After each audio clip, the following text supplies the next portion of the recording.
il m'appartient de vous rappeler que vous êtes les agents publics appelés à traduire les décisions d'une autorité administrative dans les formes et selon les règles qui y sont imposables.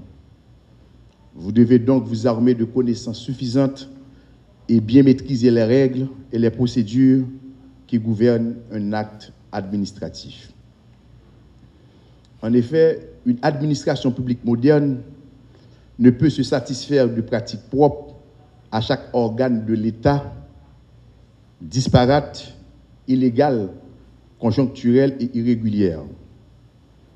À l'intérieur de l'administration publique, une même situation est présentée et traitée différemment, selon un schéma qui dénote le peu de souci de l'inscrire dans le cadre des normes prescrites par la loi et l'absence de recherche de garantie pour l'État que tout fonctionnaire public se devait d'en être le digne gardien. Le gouvernement, à travers la réforme de l'État, initiée depuis environ 4 ans, s'est engagé à inscrire l'administration publique dans la modernité afin de corriger de telles pratiques.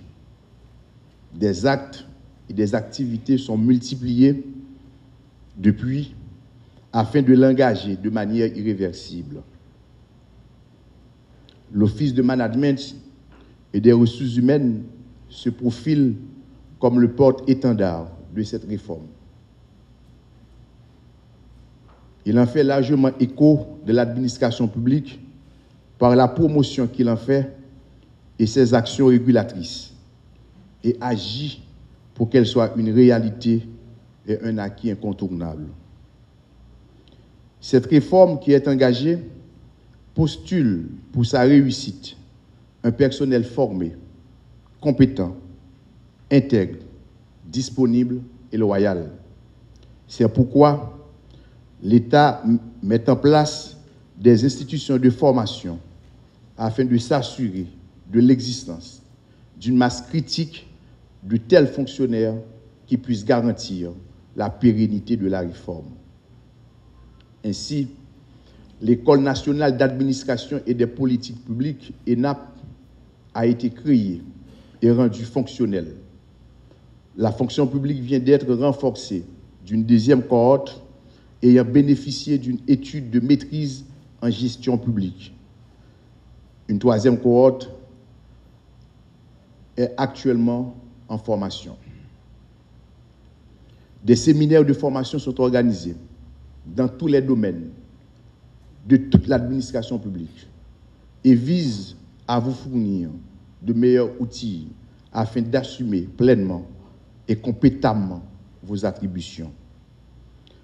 Je vous encourage à bien profiter de ces moments, car ils participent tant à votre formation continue qu'à votre perfectionnement et vous offrent l'opportunité d'échanger avec d'autres collègues des difficultés rencontrées et de partager les solutions qu'offre la loi aux problèmes posés chez les uns et les autres. Mesdames et messieurs, changer l'État et la situation d'un pays n'incombe pas aux seules autorités politiques. Chaque fonctionnaire public a son rôle à remplir en se limitant à jouer sa partition. En tant qu'agent public, chacun doit se résoudre à agir dans le cadre de ses compétences et de la loi. Seules les règles et les pratiques d'éthique doivent vous guider dans vos actions de juriste, d'assistant administratif, d'administrateur, de gestionnaire, de comptable, de fonctionnaire, d'administrateur, et j'en passe. L'acte administratif, qu'il soit un contrat, notamment, doit être rédigé avec rigueur et suivre la procédure tracée.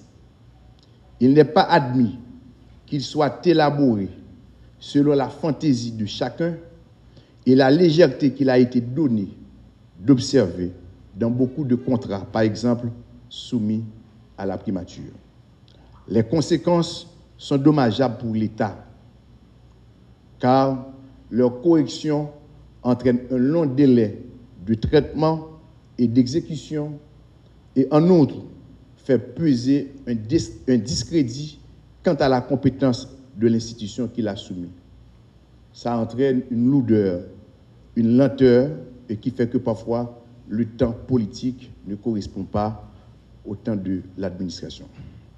C'est pourquoi je vous invite à saisir cette opportunité afin de parfaire vos connaissances en la matière et d'être réceptifs durant ces 2 journées qui vous sont offertes.